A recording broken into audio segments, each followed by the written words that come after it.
ESB 성경 공부에 오신 여러분들을 환영합니다. 우리가 이번에는 출애굽기를 하도록 하겠습니다. 출애굽기를 통해서 우리가 12주 동안 함께 살펴볼 것입니다. 화면에 나와 있죠. 출애굽기. 다른 강자분들도 강조하시듯이 우리가 이 성경 공부를 할 때 먼저 강의를 들으시기 전에 이 성경 공부 교재를 사셔서 먼저 공부를 해보시고 문제를 풀어보시고 오시는 게 가장 좋습니다. 읽어보시면 이 성경 공부의 이제 각 12과는 앞부분에 그런 배경 설명이 있고 성경 본문을 이해하는 데 도움을 주는 문제들이 있고 그 다음에 본문에 나와 있는 신학을 복음 중심으로 성경 신학 그리고 조직 신학적으로 정리해 주는 부분이 있습니다. 그래서 여러분 이 교재를 먼저 사셔서 미리 공부해 오시고 공부할 만한 그런 이 내용들이 갖춰져 있죠. 물론 문제가 조금 어려워서 답을 다 다실 수는 없으실 수도 있지만 그래서 성경 공부 교재랑 같이 병행하시면 좋은 것이 ESB 스터디 바이블입니다. ESB 스터디 바이블을 통해서 함께 공부하도록 이 성경 공부 교재가 디자인되어 있기 때문에 그리고 성경 공부 내에 ESB 스터디 바이블 어느 페이지를 보면 되는지 그런 레퍼런스도 나와 있습니다. 그래서 이 두 가지를 함께 공부하고 그 다음에 어느 정도는 알겠고 어느 정도는 모르겠다라는 그런 문제의식을 가지고 오셔야 강의를 들으시면서 어떤 부분은 원래 아시던 부분이 확인이 될 수 있고 또 다른 부분은 더 궁금하시던 부분이 더 채워질 수 있습니다. 그래서 교재를 구입하시고 ESB 스터디 바이블을 사용하셔서 공부하시고 강의를 들으시면 가장 최상의 효과를 얻을 수 있습니다. 네, 그러면 우리 교재를 앞부분을 한번 보겠습니다. 목차죠. 살짝 보시면 아시겠지만 총 12과로 되어 있습니다. 12과. 이 중에 1과, 오늘 하는 1과는 개관에 대해서 본문에 아직 들어가지 않습니다. 본문에 관련된 배경 설명을 드리고 맨 마지막에는 이제 요약과 결론입니다. 그리고 2과부터 11과까지 출애굽기 1장부터 40장까지를 본문을 차례대로 다루도록 하겠습니다. 이렇게 12과의 내용이 진행이 됩니다. 자, 그러면 이제 오늘은 지금은 개관입니다. 여기 보시면 제가 이 성경 공부 교재 앞부분의 페이지를 살짝 복사를 해놨는데 들어가며의 내용이 있죠. 들어가면은 일단 서론에 대한 출애굽기 서론에 대한 짧은 요약이고 그 다음에 이제 더 큰 이야기 출애굽기를 이해할 수 있는 더 큰 맥락 앞뒤 이야기를 더 설명해 주는 것이고 핵심 구절이 있고 그 다음에 연대와 역사적 배경이 짧게 설명이 되어 있습니다. 그 다음에 이제 본문에 관한 문제들이 나오고 그 다음에 뒤에 요약이 나오는 것이죠. 신학적 요약이. 그래서 지금 이 내용은 제가 살짝 보여드린 내용은 여러분이 미리 읽고 오시면 좋은 내용입니다. 이 부분 이대로 나가지는 않고 제가 조금 더 이 내용을 확장하고 더 포괄적으로 설명을 드리도록 하겠습니다. 자, 그러면 이제 문제, 특히 여러분 이 개관 이 교재를 보시면 알겠지만 다음 2과부터 본문에 대한 이제 문제가 많이 나옵니다. 그리고 지금 오늘 개관의 내용은 문제가 많지 않고 그냥 이제 질문과 큰 이야기 어떻게 출애굽기를 읽을 것인가라는 대략적인 내용만 소개가 돼 있어서 제가 이제 강의로 조금 그 내용을 채워드릴 것입니다. 그래서 먼저 초점을 두고자 하는 것은 출애굽기를 우리가 읽을 때 일단 출애굽기의 본문에 들어가기 전에 출애굽기가 구약에서 어떤 위치를 차지하고 있는가, 구약에서 어느 맥락 가운데 있는가, 구약 성경 전체에서 어떤 위치를 차지하고 있는가를 우리가 먼저 살펴보도록 하겠습니다. 그래서 구약 성경과 출애굽기. 일단 여러분 구약 성경은 아시겠지만 크게 세 부분으로 되어 있습니다. 율법과 예언서와 성문서로 되어 있습니다. 이 중에 첫 번째 파트 율법, 이 율법에 속한 것이 출애굽기죠. 율법은 모세오경입니다. 모세오경. 그리고 이제 히브리어로 토라라고 합니다. 토라. 이 토라라는 뜻은 지시 혹은 가르침이라는 뜻입니다. 그러면 모세오경을 통해서 무엇을 지시하고 무엇을 가르치려고 한 것일까? 이 토라라는 모세오경을 통해서 제시되는 가르침은 기본적으로 기초적으로 말씀드리면 이스라엘 백성의 정체성과 그들의 삶에 관한 가르침입니다. 이스라엘은 어떠한 백성이고 그리고 그들은 어떻게 살아야 하는가 그것에 대한 지침을 주고 가르침을 주는 그러한 그들에게 이 정경의 역할을 하는 게 구약 전체가 그렇지만 특히 이 토라가 모세오경이 이스라엘 백성의 정경의 구약에서 가장 토대적인 역할을 하고 있는 것입니다. 자, 그러면 모세오경에 나와 있는 이스라엘 백성에 대한 정체성과 삶에 대한 가르침의 중요한 부분은 특징이 두 가지가 있습니다. 모세오경의 특징. 첫 번째는 일단 모세가 아주 중요합니다. 창세기, 출애굽기, 레위기, 민수기, 신명기 중에 창세기만 빼놓고 출애굽기부터 모세가 등장해서 신명기까지 계속 등장합니다. 그래서 거의 이 모세오경은 모세의 저작이라서 모세오경이기도 하지만 모세오경에서 주인공이 거의 모세라고 할 수 있을 정도로 모세의 일대기, 전기와도 같은 그런 역할을 합니다. 근데 이 모세가 아니 이것은 이스라엘의 정체성과 삶에 관한 것인데 왜 이렇게 모세가 중요하냐 하면 모세라는 인물 자체가 이스라엘의 건국에 중요한 역할을 하기 때문이죠. 이스라엘의 해방과 건국. 그러니까 이스라엘은 국가로 따지면 애굽에서 종살이 하다가 하나님이 모세를 보내셔서 모세를 통해서 해방돼서 그 다음에 시내산에서 하나님의 율법을 받아 건국된 나라입니다. 그래서 그 나라가 가나안 땅에 가서 이제 왕국으로 더 틀을 잡아서 역사가 진행이 되는 것이죠. 그래서 구약 성경 전체의 주인공이라고 할 수 있는 이스라엘이라는 국가가 처음에 건국되는 이 건국의 건국자 역할을 한 것이 이제 모세가 되는 것입니다. 그리고 이 출애굽기가 이스라엘의 건국 이후에 많은 이 이야기와 역사가 진행되는데 나중에가 아니라 이스라엘의 건국의 이 주인공으로 모세가 이제 나오고 건국의 이야기가 나오는 게 이제 출애굽기죠. 그래서 이스라엘의 건국의 중요한 모세가 소개되고 모세를 통해서 어떻게 이스라엘이 세워지는지에 관한 그러니까 이스라엘의 정체성과 삶에 대한 가르침에 있어서 그 모세오경 중에서도 아주 직접적으로 이스라엘의 건국에 집중하고 있는 아주 중요한 책인 것입니다. 출애굽기는 제가 모세를 이제 모세를 통한 이스라엘의 해방과 건국을 말씀드렸는데 모세를 통해 이스라엘이 세워지는데 중요한 사건이 제가 방금 해방이라고 말씀드렸는데 애굽으로부터 해방돼서 국가로 세워지는 이 사건, 출애굽이라는 사건이 그래서 중요하고 그리고 해방해서 이제 하나님의 신정 국가로 하나님께서 왕 되시는 그런 백성이 되었다라는 것을 공식화하는 헌법과도 같은 모세 율법, 시내산 율법을 받는 이 사건. 그래서 이스라엘의 정체성에 모세를 통한 출애굽 그리고 모세를 통한 율법 받음이 아주 중요한 역할이다. 아주 중요한 사건이다라고 할 수 있습니다. 그래서 모세의 중요성이 이제 모세오경의 특징입니다.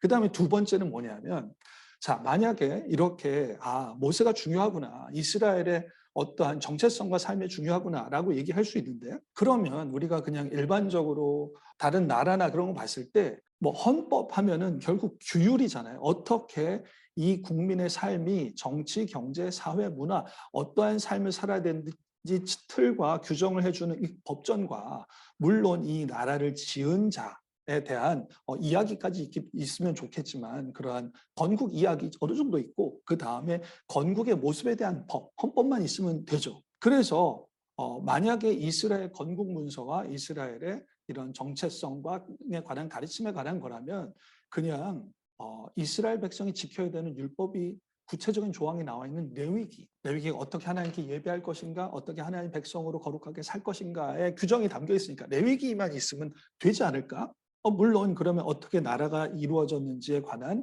그런 이야기도 필요하니까 출애굽기 레위기 정도만 있으면 되지 않을까? 라고 생각할 수 있습니다. 그런데 이 토라는 모세오경이에요. 5권의 책입니다. 그리고 이 5권의 책은 이스라엘의 건국에 직접적으로 관련된 출애굽기와 그리고 이 삶에 관련된 레위기 말고 앞에 책이 창세기가 있고 그 뒤에 책이 민수기와 신명기가 있습니다. 이러한 이 5권을 통해서 제시되는 것은 이스라엘 백성의 정체성과 그들의 삶에 왜 이렇게 살아야 되는지 규율을 더 근본적으로 이해하기 위해서는 더 큰 이야기가 필요하다는 것입니다. 더 큰 이야기가 필요하다. 그래서 출애굽기 전에 창세기의 앞 이야기가 필요하고, 그 다음에 출애굽기 이후에 레위기 다음에 그 다음에 광야에서 어떻게 살다가 가나안 땅 들어가기 전에 어떻게 모세의 마지막 고별 설교를 담은 신명기의 내용까지 있어야 전체적으로 큰 이야기가 생겨나고, 이 모세 오경을 통해서 제시되는 이 큰 이야기는 더 큰 스케일을 나타냅니다. 왜냐하면 모세 오경의 이야기의 창세기는 모세 출애굽에 이스라엘 백성이 애굽에 압제돼 있고 붙들려 있는 그때 당시에 가까운 과거만 얘기한 게 아니라 완전히 역사의 시작까지 가고, 그리고 모세 오경의 마지막 신명기도 이제 가나안 땅에 들어간 약속의 땅에 들어간 이야기와 그 이후의 삶까지, 신명기는 심지어 가나안 땅에 들어가서 쫓겨날 것이고 그 다음에 다시 돌아올 것이다라는 먼 미래까지 이야기를 하고 있습니다. 그러니까 이 모세 오경 자체가 이스라엘의 건국의 직접적인 사건 이외에 더 큰 이야기를 얘기해주고 있고, 그 이야기 자체가 더 큰 이야기를 펼치고 있다라는 것이죠. 자, 이 이야기 부분이 중요합니다. 토라의 이야기 부분. 그냥 구체적으로 규율만 있는 것이 아니라 이야기 부분이 중요한데, 왜냐하면 이야기의 역할은 오늘날 현대적인 용어로 현대적인 개념으로 설명하면 이야기는 세계관을 형성합니다. 세계관. 그러니까 세계관은 우리가 우리의 정체성을 알고 우리가 어떻게 살아야 되는지를 올바로 알기 위해서는 우리는 커다란 이야기 가운데, 그리고 그 이야기는 어떻게 세상이 시작되었고 이 세상은 어떻게 흘러가는 것이고 그 가운데 우리는 어떠한 역할로 어떠한 방향성으로 살아야 하는가. 그러니까 우리의 인간들과 이 민족들과 인간 자체는 아주 왜소하고 작고 그런 존재지만, 우리가 살아가는 데 있어서 정체성과 방향성을 가지는 데 있어서는 엄청난 우주의 이야기, 이 전 세상의 이야기가 있어야 우리가 감을 잡을 수 있지 않겠습니까? 우리가 그냥 인간으로 태어났다는 것 자체가 우리가 전체적인 맥락에서 이 이야기의 드라마에서 살아가는 자들이기 때문에, 우리가 이 삶의 감을 잡으려면, 방향성을 잡으려면, 그러려면 우리가 큰 이야기 가운데 우리 자신을 이해할 수 있어야 된다. 그래서 우리가 출애굽기에 들어가기 전에 출애굽기의 맥락이 되는 구약 성경 이야기와 출애굽기, 그 얘기는 구약 성경 전체의 이야기 가운데 이 출애굽 사건이 어떤 의의를 가지는가를 우리가 살펴보도록 하겠습니다. 전체 이야기죠. 구약 성경 전체 이야기. 자, 이 구약 성경 전체 이야기는 구약 성경 읽어보시면 알 수 있고, 또 사람들마다 이야기를 풀어나가고 강조하고 이해하는 방식이 조금씩 다릅니다. 저는 저의 어떤 버전으로 이야기를, 제가 이해한 방식으로 이야기를 조금 풀어드려서 출애굽기의 이해를 돕도록 하겠습니다. 자, 구약 성경 이야기는 짧게 쉽게 요약하면 창조 프로젝트 이야기입니다. 창조 프로젝트 이야기다. 그 이야기는 하나님께서 창조를 하셨을 때 창조를 통해서 하나님의 역사를 시작하신 거예요. 창조가 시작과 동시에 끝이 아니라 세상을 창조하셔서 이 세상이 진행돼 나아가서 어떠한 완성 지점에 도달하기 원하는 그러한 프로젝트와 이야기, 다른 말로 드라마로 만드신 것입니다. 그래서 이 창조 이야기 자체가 이 우주의 이야기의 시작이고, 그래서 창세기를 시작으로 해서 구약 전체가 다 창세기에서 시작된 이야기가 어떻게 진행되는지, 그리고 그 이야기가 어떻게 신약 성경에 진입하면 메시아 예수님을 통해서 그 이야기가 절정에 도달해서 새로운 국면에 접어들어서 완성을 향해 가는지를 이야기해 주는 것이죠. 그래서 구약과 신약은 결국 창세기에서 시작된 하나님의 이야기, 하나님의 세상 이야기, 하나님의 우주 이야기, 하나님의 창조 프로젝트 이야기를 끝까지 전하고 있는 것입니다. 창조 프로젝트 이야기다.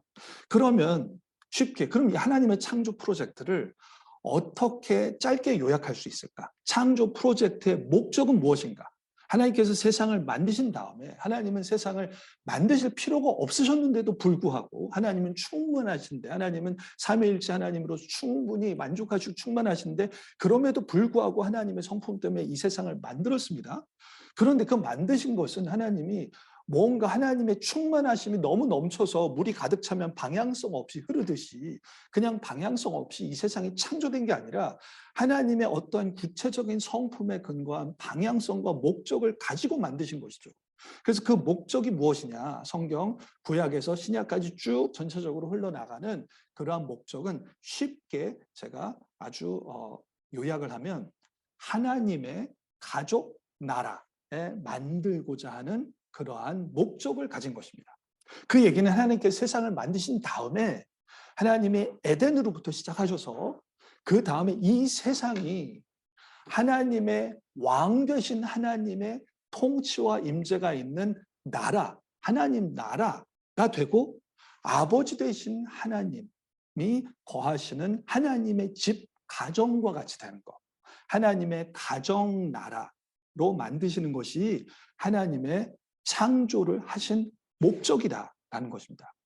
자, 여기서 하나님의 이제 우리가 하나님의 나라라는 개념을 잘 알고 있습니다. 하나님의 나라. 그리고 일단 제가 이 창조 프로젝트 하나님의 가정 나라라고 했을 때 하나님의 왕 되심과 하나님의 아버지 되심을 강조를 했는데 일단 하나님의 왕 되심, 하나님의 통치하시는 주님 되심 이 부분은 성경에 강력하게 나타납니다. 그리고 하나님은 그냥 왕이 아니라 세상을 강력한 압도적인 힘으로 만드실 그러한 견줄 수 없는 그런 왕이시다라는 부분이 일단 창세기의 아주 중요한 강조점이죠. 이 창세기 여러분이 이 창세기 ESV 성경 공부 때 자세히 들으시겠지만 그래서 제가 요약만 여기서 합니다. 이제 왜냐하면 이게 출애굽기랑 같이 연결이 되기 때문에 요약해서 말씀드리면 지금 이 제가 말씀드린 이 모세오경이 이스라엘 백성에게 주어진 그런 정체성, 이들에 대한 이 경전이잖아요. 이들의 정체성과 삶의 그런 표준이 되는 그런 세계관을 주는 그런 이야기죠. 그래서 이 모세오경에서 창조를 이야기할 때, 창조설화가 있을 때 하나님이 모세를 통해서 창조 이야기를 할 때 상당히 많은 부분 이렇게 목회적인 세계관적인 용어로 하면 그 당시 이스라엘 백성을 둘러싸고 있는 많은 강대국들, 그들 가운데 이스라엘 백성이 기죽지 않게 쫄지 않게 다른 세계관들, 다른 나라가 덩치만 크지 그들이 믿는 신은 아무것도 아니야 라는 다른 세계관들을 전복하여서 너희들 자신은 약하더라도 쫄지 마. 너의 하나님이 진짜 하나님이야 라는 목회적인 그러한 강조점을 가지고 있는 것이 이제 창조의 이 창세기 창조 설화에 그런 강조점이 나타나 있습니다. 그래서 예를 들어 바벨론의 신이 이스라엘 사람들이 이런 얘기를 들었다 쳐봐요. 바벨론의 그 신이 말이야 바벨론이 강대국인데 그들의 신이야말로 진짜 센 신이야. 그 신은 이 세상의 바다와 같이 혼란과 혼돈을 제압하고 그리고 그들의 신전을 만들고 그들의 신이 됐어. 이 신이 정말 가장 센 신이야. 라고 그렇게 기록하는 이야기를 들었을 때 이스라엘 백성에게 정말 그렇구나. 내가 애굽의 애굽과 바벨론의 신을 따라야겠구나. 그렇게 생각하지 않도록 창세기에서 하나님의 왕 되심 강력함을 표현할 때 하나님 창조에서 이 창세기 1장의 기록을 보면은 다른 나라 바벨론 왕은 물이라고 표현되는 혼돈이랑 싸워 이겨서 물을 제압해서 하늘과 땅을 겨우 만듭니다.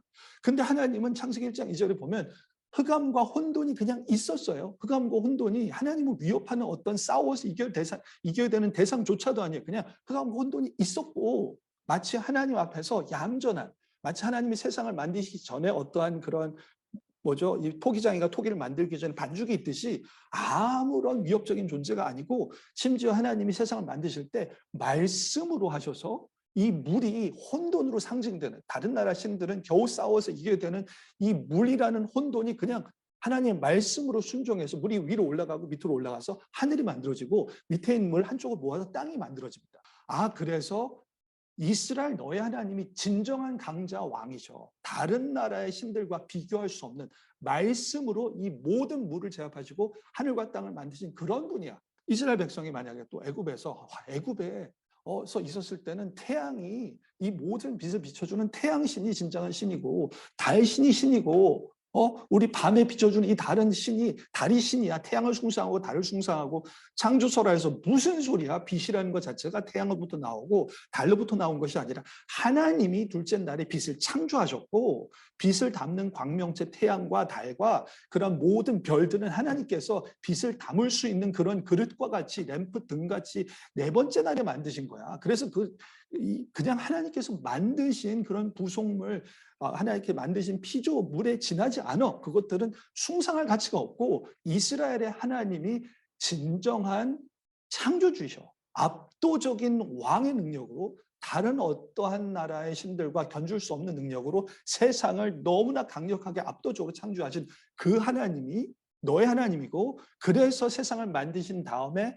에덴을 만드셔서 거기가 왕의 궁전과 같은 곳이야. 그래서 이스라엘 백성 너희가 지금 하나님의 성막과 성전 가운데 사는 것은 그 창조주 하나님의 에덴에서 왕으로서 거하시는 그 왕정이 너희들의 하나님이 되셔서 이제 성막과 성전을 함께 하시는 거야. 너희들은 진정한 세상의 창조주의 왕의 백성이야. 그분이 너희와 함께 하시는 거야. 그러한 강조점을 주는 것입니다. 그래서 이스라엘의 현재 성막과 성전의 그 모든 것이 창조주 하나님의 압도적인 왕의 능력으로 시작하신 프로젝트가 너희들 가운데 이어지고 있다라는 그러한 이야기를 해주려고 하는 것이죠. 자, 여기서 하나님의 왕 되심 강조를 했어요. 그 다음에 근데 이렇게 생각할 수 있습니다. 그렇지. 우리가 하나님 나라, 우리가 평소에 생각할 때, 신학적으로 생각할 때 하나님의 나라를 이루는 거야. 그래, 하나님의 나라. 그러면 우리가 그냥 나라라는 개념을 우리가 세상 속에서 아는 나라의 개념을 생각할 때 세상에 있는 좋은 나라는 어떤 나라죠? 일단 악이 없어야 되잖아요. 강력한 힘으로, 옳은 힘으로 힘을 과시해서 다른 어떠한 올바른 질서에 합당하지 않는 불법 행위가 확실하게 근절되는 것. 그래서 그 나라에는 불법이 없고 범죄가 없고 모든 이들이 올바른 질서에 따라서 행동하는 것. 자, 그렇게 생각하면 이러한 그림과 비슷한 것은 완전히 강력한 독재자가 지배해서 어느 누구도 감히 이 질서를 벗어날 수 없는 그러한 강력한 군대 같은 그런 이제 생각이 들 수 있죠.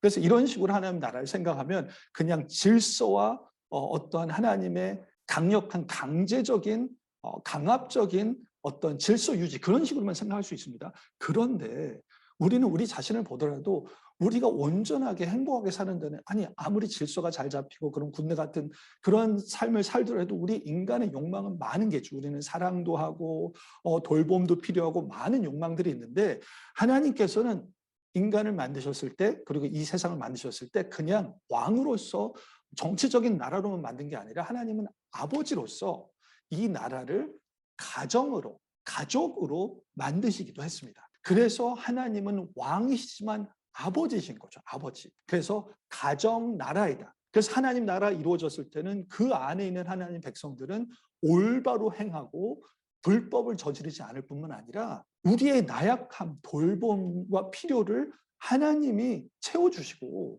아니 정치적인 나라에서는 질서를 잡긴 하지만 그 왕이 먼 이 황제나 그런 왕이 나의 개인적인 질서를 챙겨주고 뭐 그렇진 않잖아요. 친밀감은 없죠. 근데 이제 이 나라에서는 하나님이 아버지셔서 마땅히 아들의 필요와 좋은 것을 주시는 그런 아버지로 여기고 그 아버지를 존경하고 그 아버지를 사랑하고 그 아버지의 돌봄을 받고 그런 정서적인 안정을 누릴 수 있는 그런 나라입니다. 하나님의 나라에서는 우리가 가정과 같은 그러한 안정감을 누릴 수 있다. 또한 더 나가서 이 가족에는 하나님이 남편 되심도 들어있습니다. 왜냐하면 이 창세기에는 아주 명확하게 안 나오지만 이스라엘 백성이 점점 이 역사가 진행됐을 때 하나님은 우리의 남편이시다. 아버지이시기도 하지만 남편이시다. 그래서 우리가 하나님께 의지하고 돌봄을 받는 아들도 되지만 하나님만 사랑하고 하나님이 아닌 다른 것들에 마음 주지 않고 우리의 어떤 깊은 애정과 사랑과 매력을 하나님께만 느끼는 그러한 위치, 그러한 관계성도 있다.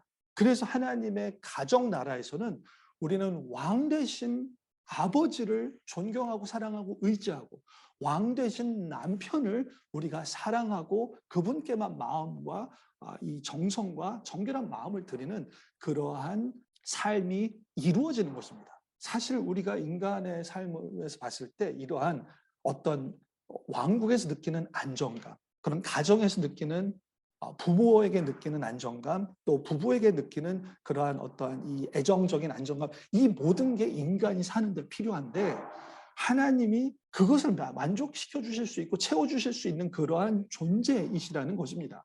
그래서 하나님은 가정 나라를 만드시고, 그래서 우리를 하나님의 형상으로 지으셨다는 것은 하나님의 백성이 된다는 뜻이고, 하나님의 아들과 딸이 된다는 뜻이고, 하나님의 부인과 같은 그러한 존재로 하나님과 관계를 맺으며 하나님을 누리며 그렇게 사는 자다라는 뜻입니다.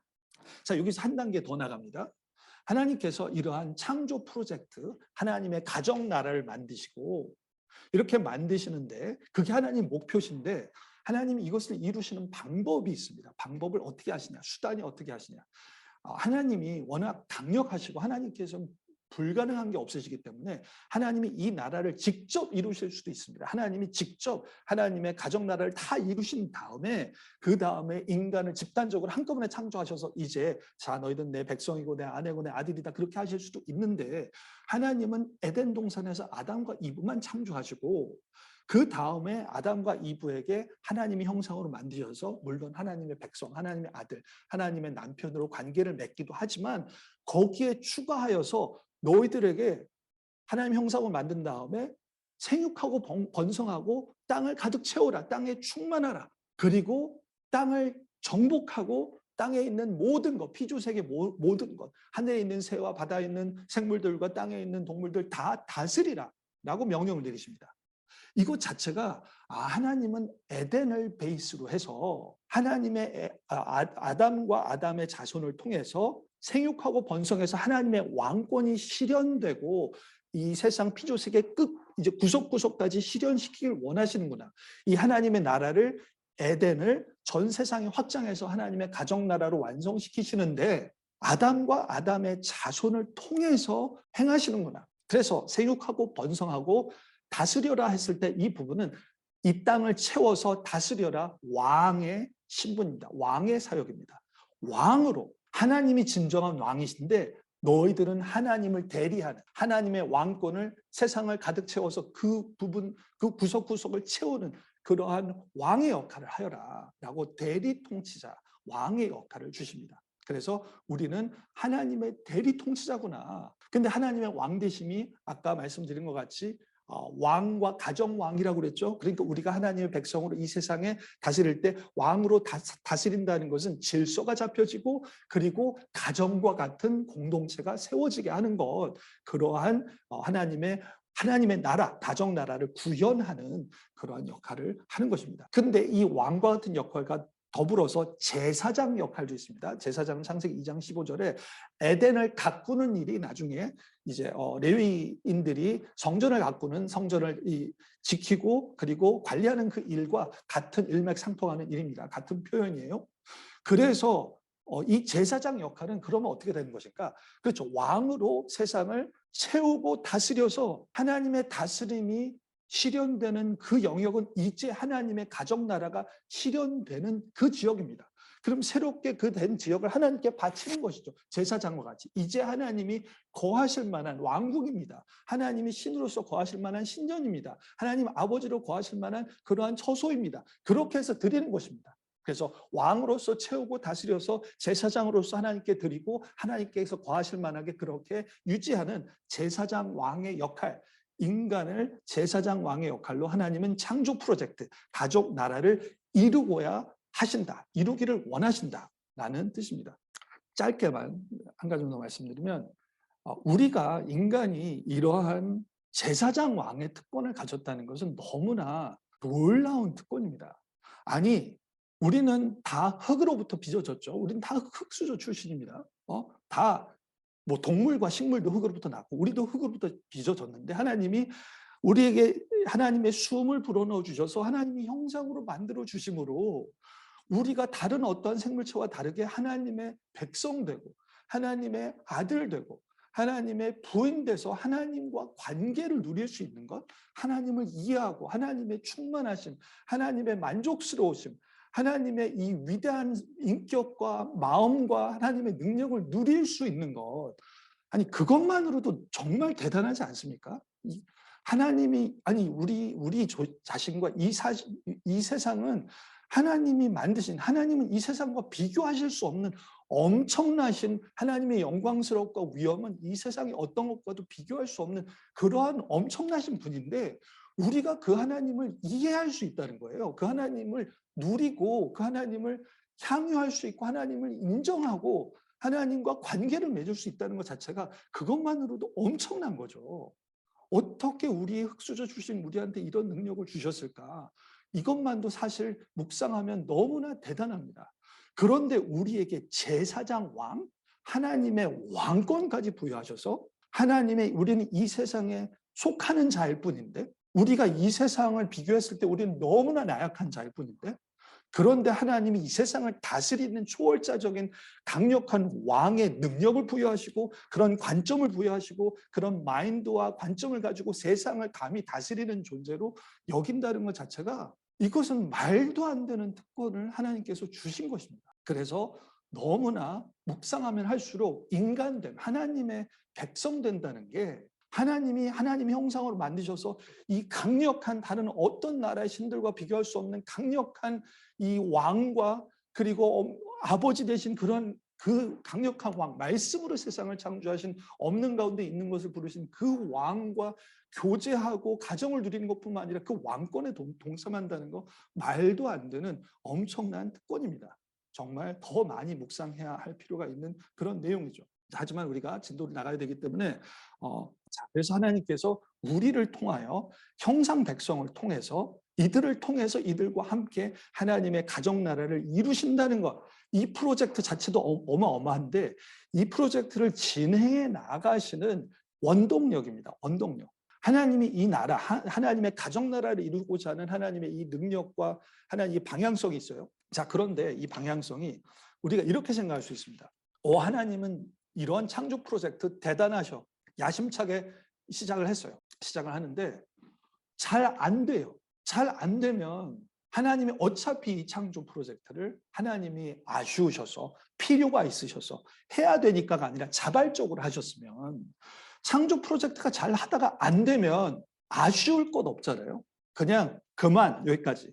그리고 창조 프로젝트 멈추고 안 해. 그리고 그냥 새로 다시 만들어. 그럴 수도 있어요. 그런데 우리가 이제 이스라엘 역사를 통해서 신약까지 가는 이 역사를 통해서 알 수 있는 것은, 하나님이 이 세상을 만드셨을 때, 그래서 이 세상 가운데 하나님의 가족 나라를 이루겠다라는 이 목적에 대한 하나님의 헌신이 어마어마하게 깊으시다는 거죠. 그냥 해서 잘 안 돼? 그만둬. 그게 아니라 하나님은 자발적으로 필요 없이 하나님의 충만함 가운데 이 세상을 만드셨는데도 불구하고 하나님이 이 세상을 하나님의 가정 나라로 만드시고자 하는 그 의지가 너무 확고하셔서 하나님의 헌신도가 너무나 크시다는 것입니다. 그래서 구약의 이야기를 계속 진행하다 보면 이 이야기가 진행될 만큼 전혀 하나님의 백성이 불순종하고 타락하고 하나님 이쯤에서 멈추시고 그만하셔도 될 법한데 계속 하세요. 하나님 계속해 주시옵소서라고 구하고 간절히 하는 사람들도 없고, 뭔가 환경과 분위기도 되지 않는데 하나님이 꿋꿋이 자발적으로 하나님의 내적 동기 때문에 계속 하시는 거죠. 이것이 하나님의 헌신입니다. 그래서 구약 이야기 전체 신약까지 가면 이 창조 프로젝트가 이루어지는 것은 처음부터 끝까지 하나님의 열심밖에는 없구나. 그리고 하나님의 열심 때문에 이게 이동돼서 너무나 다행이구나. 우리의 어떠함과 세상의 상태 때문에 좌지우지되지 않아서 너무나 다행이구나 라는 것을 알 수 있습니다. 그래서 이런 하나님의 헌신, 하나님의 세상을 하나님의 영광스러운 가정 나라, 그래서 이 형상 백성들이 하나님의 충만함과 하나님 안에서 누릴 수 있는 그 모든 기쁨을 하나님께서 우리들에게 이것을 누리게 하고야 말겠다라는 그러한 하나님의 헌신. 하나님이 그런 분이시라서 너무 다행인 거죠. 그러니까 이제 우리는 하나님을 참 잘 만나는 것 같아요. 하나님이 그런 분이셔서 너무나 다행이다. 그래서 구약의 이야기는 제가 이걸 다 띄우고 설명을 드리겠습니다. 제가 시간도. 하나님의 헌신이 보이는 부분은 이제 일단 아담에서 노아까지입니다. 이제 이게 이제 출애굽기 전에, 출애굽기가 이제 이스라엘의 건국이잖아요. 이 창세기는 거의 출애굽기의 뭐 인트로덕션, 서론이라고 볼 수도 있고, 그리고 이 출애굽기는 사실 창세기 12장부터 아브라함 족장, 이스라엘 족장 아브라함 때 창세기 12장부터 시작된 이야기가 출애굽기로 진행되는 것입니다. 그래서 창세기 12장부터가 이제 하나님이 이스라엘을 세우신 그 역사예요. 창세기 12장부터 아브라함을 선택하셔서 그 다음에 아브라함의 자손들을 지금 출애굽하셔서 모세 언약을 통해서 세우신 거예요. 그러니까 아브라함 때부터 하나님은 롱텀 프로젝트를 세우신 거죠.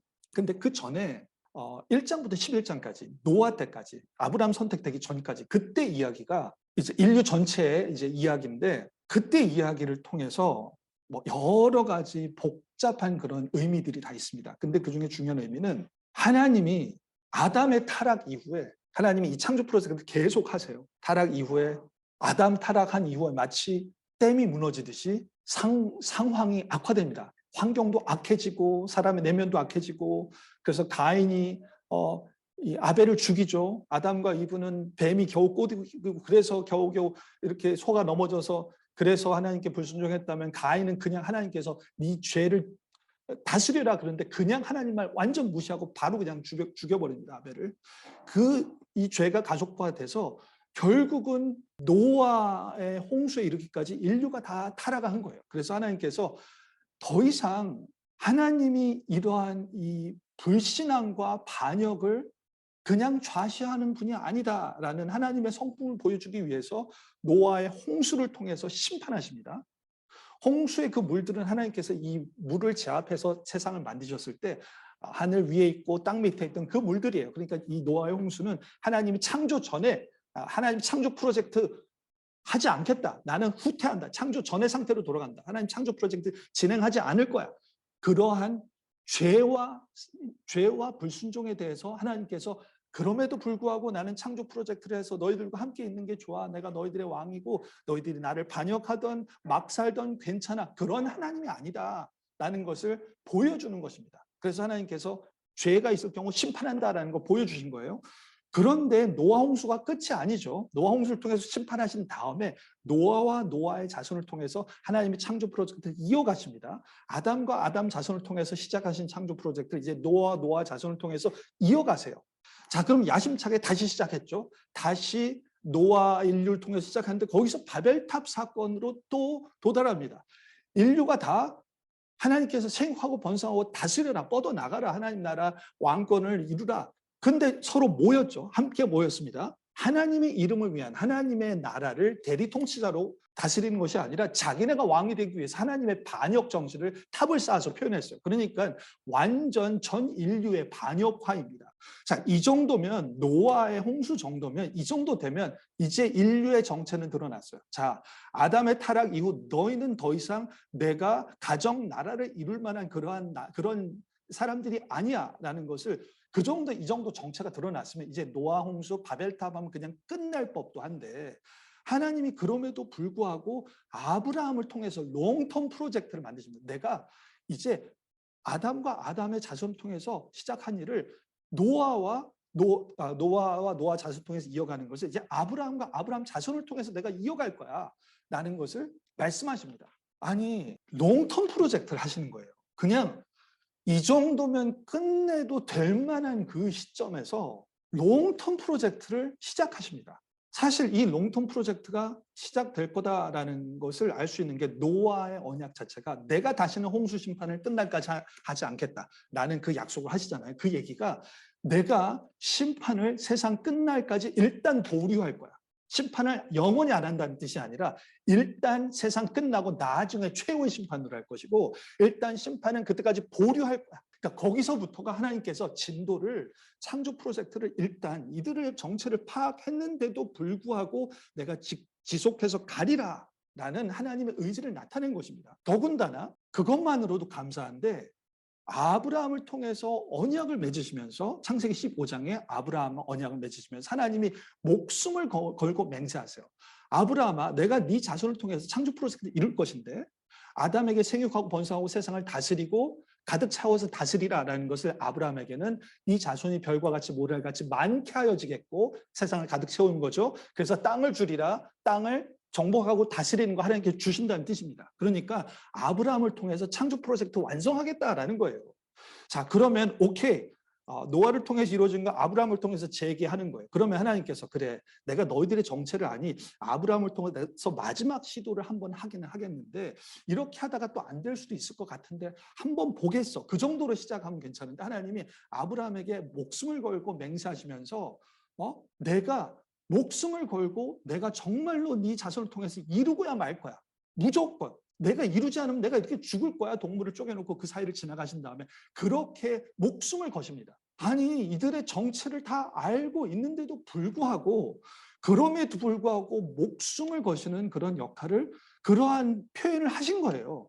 그러니까 이 아브라함 언약 자체가 하나님이 이들의 인류의 이 정체를 모르시지도 않는데 이들의 어떠한 자들인데 아는데도 불구하고 이렇게 목숨을 거시고 하실 필요가 있나? 아니 도대체 어떠한 분이길래 아직 인류의 정체를 몰랐으면 환상에 젖어서 순진하셔서 그렇다 치지만 지금 바벨탑까지 이 정도면 볼장 다 본 판에 아니 이들을 다 아는데도 불구하고 이렇게 목숨을 걸고 만들겠다고 하신 것 자체가 너무 놀랍지 않습니까? 하나님이 이렇게 맹세를 하실 필요가 없는데. 여러분 이 언약이라는 약속은 하나님이 이 언약이란 고대 근동 때 많이 나라들 사이에서 있는 거예요. 그냥 사람들이 많이 하는 건데 하나님이 그 언약 속에 자기가 약속을 했으니까 내가 어쩔 수 없고 거기서 쩔쩔매시는 분이 아닙니다. 그냥 이 언약은 하나님이 원래 마음속에 내적으로 독립적으로 작정하신 내용을 아브라함에게 알려주시기 위해서 내가 지금 마지막 기회로 내가 한번 살펴보겠어. 너희들 이러다가 안 되면 내가 관둘 거야. 그런 심정으로 내가 이 롱텀 프로젝트를 하는 것이 아니다. 나는 정말로 헌신돼 있다. 내가 목숨을 바쳐서 내가 너희들을 아브라함 자손을 내 백성 만들겠다. 나 정말 심각해. 헌신됐어. 라는 것을 보여주시는 것입니다. 그래서 아브라함 언약을 통해서 이 롱텀 프로젝트로 만들어진 게 이스라엘이에요. 이스라엘. 이스라엘 아브라함 자손. 자, 여기서 제가 시간이 많이 가서 조금 짧게 하겠습니다. 아브라함 언약을 통해서 생겨난 이 이스라엘은 이제 3단계로 두 가지 특징이 있습니다. 일단은 3단계로 세워져요. 아브라함 자손이 일단 많아지죠. 아브라함 다음에 이삭, 그 다음에 야곱의 12아들들이 12지파가 돼서 애굽에 들어가서 인구가 많아진 다음에 그 다음에 출애굽을 합니다. 그래서 이제 융성 애굽에서 삶이 1단계라고 보시면 돼요. 애굽이 1단계. 그리고 이제 출애굽께서 강조하는 출애굽을 통한 광야가 2단계입니다. 2단계.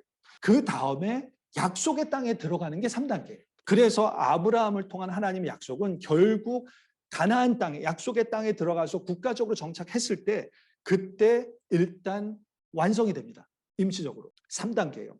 그 다음에 이제 아브라함 백성 이스라엘이 아담의 그 사명을 이어가는 데 있어서 세워지는 게 3단계고 그 다음에 이스라엘 백성에게 아담을 통한 창조 프로젝트 그 역할 사명을 맡기게 하는 데 있어서 새 언약이 들어갑니다. 아브라함 언약 그리고 모세 언약 그 다음에 다윗 언약이죠. 아브라함 언약은 내가 목숨을 걸고 만들고야 말겠다는 하나님의 헌신과 이 토대고 모세 언약은 그 하나님의 백성으로 사는 방식을 어떻게 살아야 하는지에 대한 사는 방식을 보여주는 게 이제 모세 언약입니다. 여기서 이제 모세 언약에서 중요한 것이 이제 출애굽을 통한 광야죠. 출애굽을 통해서 이제 이 3단계, 2단계죠. 출애굽 광야. 출애굽을 통해서 광야가 세워지는 거. 자, 이 부분이 우리가 출애굽기에서 다루는 이 부분입니다. 근데 이미 우리가 아브라함 언약 때 하나님의 놀라운 헌신, 이스라엘 백성에 대한 놀라운 헌신이 있었는데 그 하나님이 출애굽 사건을 통해서 아브라함의 자손들에게 아브라함의 하나님인 내가 너희에 대해서 어떤 자인지를 강력하게 새롭게 계시해 주시는 게 출애굽 사건입니다. 그래서 그 출애굽을 통해서 계시해 준 그 하나님, 그러니까 결국 요약하면 창조주 하나님이 역사를 쭉 진행해 오셔서 아브라함에게 언약을 맺으시고 그 언약에 따라 출애굽까지 이렇게 그 하나님께 합당하게 살려고 준 게 모세 언약이죠. 그래서 이스라엘 백성에게 성막을 통해서 함께 하시는 그 하나님이 창조의 하나님, 그 다음에 노아의 하나님, 아브라함 언약 하나님, 출애굽 그 하나님이야. 그래서 그 하나님이 성막에 계시는 거고, 너희들이 그 하나님의 제사법을 지키면서 거룩하게 되는, 그게 바로 그 하나님에 대한 관계성을 위해서 우리가 제사를 지내야 되는 거고, 그리고 그 하나님의 때문에 우리가 이렇게 하나님 사랑과 이웃 사랑하는 그런 삶의 공동체적인 도덕적인 사회적인 그런 질서를 지키며 살아가야 하는 거야라는 그러한 삶의 방식을 주는 것이죠. 그래서 우리가 출애굽을 통해서 이스라엘의 정체성을 이해하는 데 있어서 중요한 것은, 그렇기 때문에 이 출애굽 사건 자체만으로 보는 것이 아니라 출애굽의 그 뒷이야기들, 창조주 하나님이 어떻게 이런 엄청나신 분이 어떻게 이런 하찮은 그런 흑수저 출신인 자들을 세워서 자기 백성을 만드시고 엄청난 특권을 주시고 자격에 미달하고 타락하고 그런데도 불구하고 언약으로 약속하시고 그 다음에 출애굽으로 하셔서, 그런 하나님이야 너희 하나님이. 쉽게 얘기하면 이렇게 다른 강대국과 엄청날 수 없는 최강자의 그런 하나님이 그렇게 너에 대한 그런 자격 없는데도 불구하고 헌신되셔서 그렇게 작정하시고 목숨을 지키시는 그러한 마음으로 너희를 출애굽하신 거야. 그래서 출애굽을 통해서 내가 이 창조주 하나님의 능력이 출애굽 사건에서 드러납니다. 그리고 내가 출애굽해서 이 엄청난 이 국가를 무너뜨릴 뿐만 아니라 내가 그 애굽의 그 나라를 무너뜨리면서 너희를 출애굽해서 데려오는 것은 내가 너를 아들로 여기기 때문에, 내가 너의 아버지이기 때문에, 그래서 아버지가 아들을 구하는 심정으로 그렇게 독수리가 날개로 자기 이 새끼를 구하듯이 그렇게 아들 구출 작전인 거야. 나는 그러한 사건이 출애굽인 것입니다. 그러니까 창조주 하나님이, 엄청난 하나님이 그렇게 깊은 긍휼과 헌신도를 가지고, 목숨을 거는 그런 헌신도를 가지고 그렇게 이 세상의 악을 제압하면서 우리를, 그렇게 자격 없는 자들을 아들로 여기셔서 내가 너희의 신음소리를 듣고 내가 너희를 구해서 내 품으로 데려오는 것이다. 나는 그런 하나님인 거예요. 그래서 이 모세 언약 가운데는 이 출애굽과 모세 언약 가운데 그 앞부분의 모든 이야기가 다 축적돼서 한꺼번에 와 닿아야 되는 것입니다. 그래서 이 백성을 그렇게 세우셔서 광야를 거쳐서 가나안 땅에 들어가서 거기에 예루살렘 성을 세우시고 그 다음에 왕국을 만드셔서 또 이제 다윗 왕을 세우신 거죠. 그래서 다윗 왕 언약을 통해서 내가 영원히 다윗 왕 체제로 가겠다.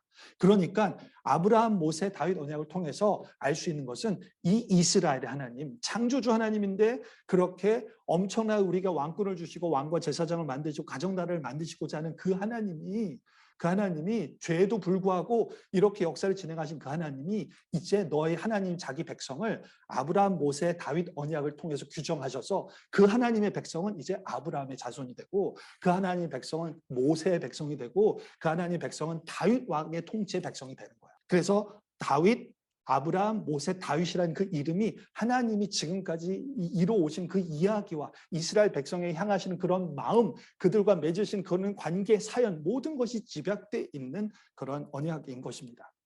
그래서 이렇게 해서 하나님께서 이스라엘 백성을 세우셔서, 이스라엘 구약의 전체가 이스라엘 백성의 역사인데, 안타깝게도 이스라엘 백성이 계속 이러한 하나님의 특권과 엄청나신 성품에도 불구하고 그 하나님을 알아보지 못하고 계속 타락하고 불순종하고 우상숭배해서 계속해서 타락하게 됩니다.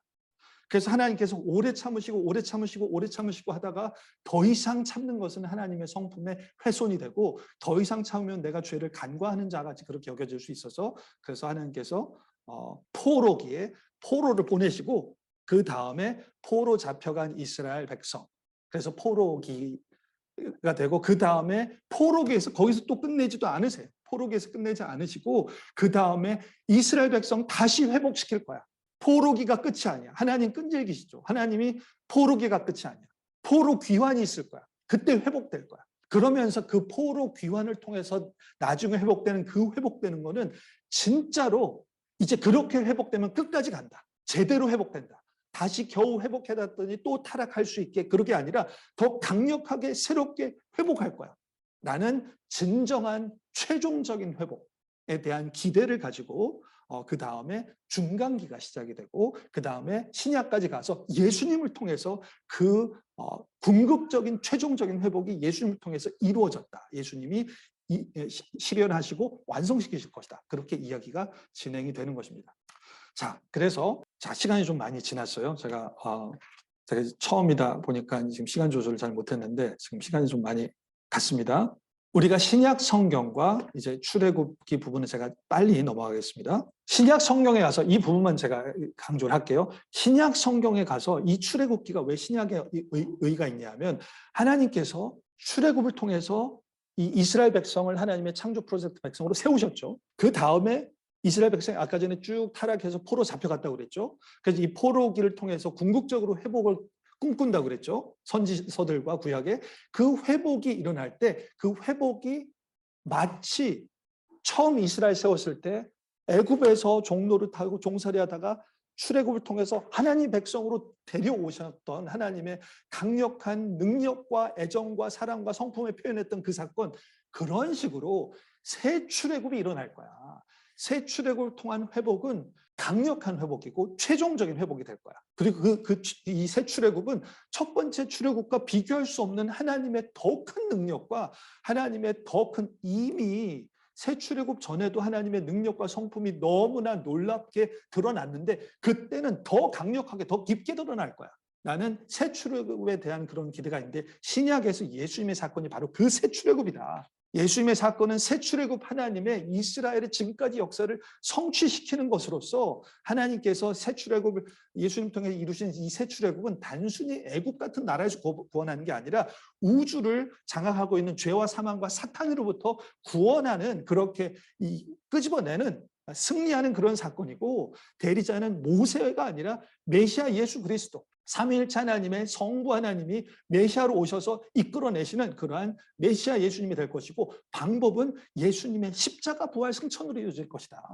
이 엄청난 이 우주적인 회복을 이루는 이 사건을 예수님이라는 한 분의 개인적인 사건, 고난과 십자가 부활, 어떻게 이 우주적인 사건을 한 개인의 죽음과 부활과 승천을 통해서 이루어질 수 있을 것인가, 이것이 엄청난 신약의 신학입니다. 어떻게 한 사람이 겪은 사건이 우주적인 회복을 이룰 것인가. 그래서 이 예수님은 단순 메시아일 수가 없는 것입니다. 이 예수님은 혼자 이 우주를 떠받드실 수 있는 그런 분이어야 이 한 개인이 겪으신 사건이 이 우주의 죄와 사망과 사탄으로부터 종노릇한 자들을 일으키실 수 있는 우주적인 구원이 될 수 있는 것이죠. 그래서 이 방법이 십자가 부활 승천이다. 그리고 어떻게 예수님의 이러한 개인적인 사건이 엄청난 그런 회복을 이룰 수 있을까에 관한 것을 자세히 풀어 설명한 게 이제 신약이고, 특히 이제 바울서신이 그런 내용을 풀어서 설명을 하죠. 그래서 우리는 예수님의 이 새 출애굽 사건을 통해서 우리가 지금 현재 상황은 광야, 새 출애굽의 광야와 같은 삶을 살고 있는 것이고, 그래서 하나님께서 성막 임재를 통해서가 아니라 예수님을 통해서 직접 임재하셔서 예수님이 참된 성전 되셔서 우리가 그리스도와 연합함으로 광야의 과거 이스라엘의 성막 임재 하나님이 아니라 그리스도 안에서 참으로 임재하신 삼위일체 하나님의 삼위 하나님의 임재 가운데 광야 시간을 거쳐서 그 다음에 약속의 땅이 새하늘과 새 땅의 도래입니다. 재림을 통해서 새하늘과 새 땅이 도래할 때, 그때 하나님 나라가 완성이 된다. 새 출애굽이 신약 성경 전체의 패러다임을 형성한다. 그래서 지금 이 첫 출애굽기가 신약에 있어서도 엄청난 아주 기여를 하고 중요한 역할을 한다는 것입니다. 자, 그럼 이제 출애굽기 개요로 들어갑니다. 개요는 일단 이게 이제 그냥 짧게 하면 출애굽기의 처음 반은 애굽에서 시내산까지예요. 애굽에 있는 기간, 그리고 애굽에 있다가 그 다음에 애굽에서 출애굽해서 시내산까지 가는 거. 그리고 이제 시내산에 도착해서 시내산 언약 율법 언약을 맺고, 그 다음에 여기서 이제 이 금송아지 우상 숭배사, 이게 되게 중요합니다. 그래서 언약이 파기될 뻔하다가 다시 갱신돼서 결국 하나님께서 이스라엘 백성 가운데 성막 가운데 온전히 임재하시는 거. 그래서 하나님 영광이 가득한 거. 그때 비로소 하나님이, 에덴에 계셨던 하나님이 자기 백성을 구하셔서 이제 자기 백성으로 삼으시고 그 가운데 거하시는 하나님의 왕이신 아버지이신 하나님이 그들 가운데 성막을 통해서 온전히 거하시는, 이제 이스라엘 백성은 이 하나님에 속한 백성으로 이제 정체성을 가지고 이 하나님께 합당한 삶을 살아나간다. 이것의 구체적인 규정이 레위기, 출애굽기 이후에 있는 레위기에 나타나는 것입니다. 자, 공부를 시작하면 이 질문들이 있습니다. 이 질문들은 출애굽기의 가르침을 어떻게 요약할 수 있겠습니까? 제가 지금까지 설명한 가운데 이 복합적인 전체 설명 가운데 이 부분은 해소가 됐다고 생각합니다. 그리고 출애굽기에 대해서 당혹스럽게 여기는 것, 그거는 여러분이 여러 가지 이제 그런 질문들이 있으실 수 있지만 출애굽기 강의를 듣고 하시면서 더 해답을 찾게 되실 것입니다. 그리고 이 부분, 출애굽기가 기독교 신학에 어떻게 공헌하는가? 출애굽기가 하나님, 인간, 죄, 구원, 다른 교리들에 대해 우리에게 가르치는 것은 무엇인가? 신론, 하나님, 인간, 죄, 구원, 이 부분에 있어서 시간이 갔지만 제가 짤막하게만 얘기를 하겠습니다. 아까 이제 말씀드렸던 것 앞부분에 다 이제 여기 나와 있습니다. 짧게만 얘기하면 출애굽기에서 하나님은 이 세상을 만드시고 이 세상에 관여하신다. 역사 관여하시는데 어떻게 관여하시냐? 왕으로서, 아버지로서, 남편으로 관여하신다. 아버지, 왕, 아버지, 남편 되신 하나님이 이들을 그러한 심정으로 구하셨다. 그래서 출애굽기에 보면은 영원히 이스라엘 백성을 결국 가나안 땅에 심어서 영원히 다스릴 것이다. 왕적인 부분이 나옵니다.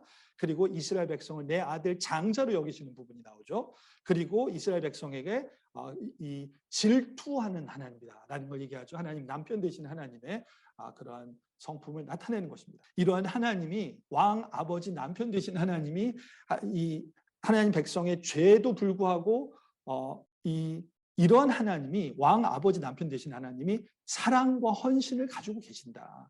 그들의 고통 소리를 들으시고, 이것은 이제 우리가 이과할 때 나올 텐데, 하나님께서 출애굽하실 때 그들의 고통 소리를 들으시고 출애굽을 시작하신다. 그래서 이 백성을 너희를 모든 민족이 내 소유로 만든다. 이거 자체가 하나님이 왕, 아버지, 남편인데 나의 소유. 우리가 보통 하면 우리 아들, 내 백성, 내 부인, 내 아들, 내 소유라는 거죠. 이러한 표현들이 자꾸 등장하는 것 자체가 하나님이 정말 이렇게 생각하시는 거예요. 물론 인간과는 차이가 나시는 분이지만 그러한 분이기 때문에 이렇게 표현이 되는 것입니다. 그리고 긍휼의 하나님, 자격 없지만 이렇게 자격 없는데 우리의 정체를 아심에도 불구하고 이렇게 출애굽을 감행하시고 목숨을 걸고 약속하신 그런 하나님. 인간과 죄입니다. 이 부분도 나중에 본문에서 할 것이기 때문에 이스라엘 백성이, 우리가 이렇게 생각할 수 있습니다. 이스라엘 백성은 애굽에 들어갔을 때는 피해자였어. 이스라엘 백성은 그렇게 나쁘지 않았는데 애굽에 들어가서 피해자였고 그냥 억울하게 애굽이 나쁜 놈들이고 이스라엘은 피해자고 그래서 뭐 이스라엘 백성의 죄가 나중에 중간기 때 예수님 때 드러나면 드러났지, 이 초기 때는 이스라엘 초기에는 이스라엘 백성 그렇게 죄인 아니었어. 아닙니다. 신약에서도 계속 얘기한 게 이스라엘 처음부터 이스라엘 백성은 하나님 백성 될 자격이 없구나. 아주 드러납니다. 처음부터. 일단 출애굽할 때 이 홍해 앞에 갔을 때부터 원망과 불평이 시작되고 그 다음에 출애굽이 끝난 바로 다음에 광야에서 3일 동안 걷는 사이에 출애굽 사건이 생생할 동안에 원망 불평하고 하나님 우리 가운데 있는가 없는가 하나님 시험하고 완전, 그래서 결국은 금송아지 우상 숭배까지 갑니다. 그러니까 이스라엘 백성은 처음부터 완전 자격 없는, 모세가 신명기 때 너희들은 패역한 백성이다. 너희들의 의 때문에 절대 들어간 게 아니다. 모세가 광야 때문에 광야에서 겪은 이스라엘 백성의 이 정체성과 이러한 죄는 초기부터 증상이 나타났고 광야 기간 동안 계속해서 드러난다. 그래서 모세 오경의 출애굽기와 민수기까지 이 오경에 드러나는 인간론만 보더라도 완전한 전적 타락의 그런 칼빈의 전적 타락의 그러한 이 죄론을 뒷받침할 정도로 엄청난 죄, 신약에서도 계속 그 사건을 나타내기 때문에 그렇습니다. 구원도 구원은 하나님이 그냥 갑자기 구원하신 게, 하나님이 구원의 목적을 가지고 하나님의 가정 나라를 만드시고자 하는 목적을 이루시는 가운데 이들이 이탈하고 잘못됐기 때문에 그들을 구하셔서 다시 하나님의 나라와 가정을 만드시고자 하는 그 목적의 일환으로 구원을 하시는 것이다. 그 구원의 동기는 결국 너희들을 살려서 내 자식, 내 나라 백성 만들어서 나의 충만함을 누리게 하기 위한 거죠. 동기가 그냥 사랑입니다. 우리가 원치도 않는데 하나님 우리 그렇게 안 하셔도 되는데 굳이 구원하셔서 너는 나의 백성이 되라. 내 소유가 돼. 나의 아들이 되고 내 아내가 되고 내 백성이 돼서 나의 충만함을 누려라. 싫다는데도, 거부하고 우상 숭배하는데도 하나님은 그렇게 누리게 하기를 원하시는 거예요. 그러니까 그거 자체가 정말로 사랑입니다. 아무런 자격받을 수 없고 아무런 그런 거 없는데, 그럼에도 불구하고 죄인을 사랑하시는 그 하나님의 사랑, 하나님의 이 본인의 이 충만함을 나눠주시고 원하는 그러한 은혜, 헤아릴 수 없는 하나님의 성품, 도저히 우리 인간 레벨로 이해할 수 없는, 정말 형용할 수 없고 말로 담을 수 없는 그런 하나님의 깊은 성품과 마음, 이것은 우리가 나중에 천국 가서 영원토록 하나님을 겪고도 충분히 이해할 수 없는, 그러한 헤아릴 수 없는 그런 하나님의 그런 사랑이 창조 프로젝트로 구체적으로 드러나서 우리를 구체적으로 구원하는 사건, 그 가운데 출애굽 사건을 통해서 역사 가운데 패러다임적으로 하시고, 그 다음에 이것을 통해서 나중 예수님을 통해서 새 출애굽적인 그런 궁극적인 우주적인 종말적인 사건으로 이루신다. 여기까지 우리가 하도록 하겠습니다. 네, 자, 기도하고 마치겠습니다. 하나님 감사합니다. 우리가 출애굽기를 시작하며 하나님, 이 출애굽기가 어떻게 하나님 모세오경 가운데, 하나님의 전체 창조 이야기 가운데, 하나님의 그 창조 프로젝트와 창조 이야기 가운데 행하신 놀라우신 사건, 그렇게 이해해야 한다는 것을 배웠습니다. 하나님 감사합니다. 하나님, 우리가 출애굽기를 배울 때 하나님의 이러한 성품과 하나님 이렇게 강력하게 정말로 충만하시고 전능하시고, 그럼에도 불구하고 하나님 가정 나라를, 우리를 하나님의 백성 삼으시고 아들 삼으시고 아내 삼으시고 나의 소유된 백성 삼으시고, 그래서 우리 신음소리를 들으시고 하나님 그러한 마음을 품고, 그렇게 그 하나님이 우리 하나님이시고 지금 우리의 삶에, 우리가 감당할 수 없는 우리의 삶의 현실 가운데 우리와 함께 하시는, 우리가 의지할 수 있는 그런 하나님이셔서 감사를 드립니다. 하나님, 우리가 출애굽기를 공부하면서 하나님을 더 깊게 만나게 하여 주시고, 그래서 우리가 전인격적으로 이 하나님의 백성으로 사는 것이 우리의 최대 야망과 목표와 살아 숨쉬는 이유가 되게 하시고, 그래서 우리가 온전히 우리 삶을 이 하나님께 헌신하는 그런 실질적인 변화, 그런 세계관의 변화, 우리의 삶의 변화가 일어날 수 있도록 우리 가운데 역사하여 주시옵소서. 하나님께서 하나님의 열심으로 이 모든 것을 하시는 것이오니 주께서 이루실 줄 믿습니다. 하나님께 모든 소망과 신뢰를 드리고 모든 말씀 예수 그리스도 이름으로 기도드리옵나이다. 아멘.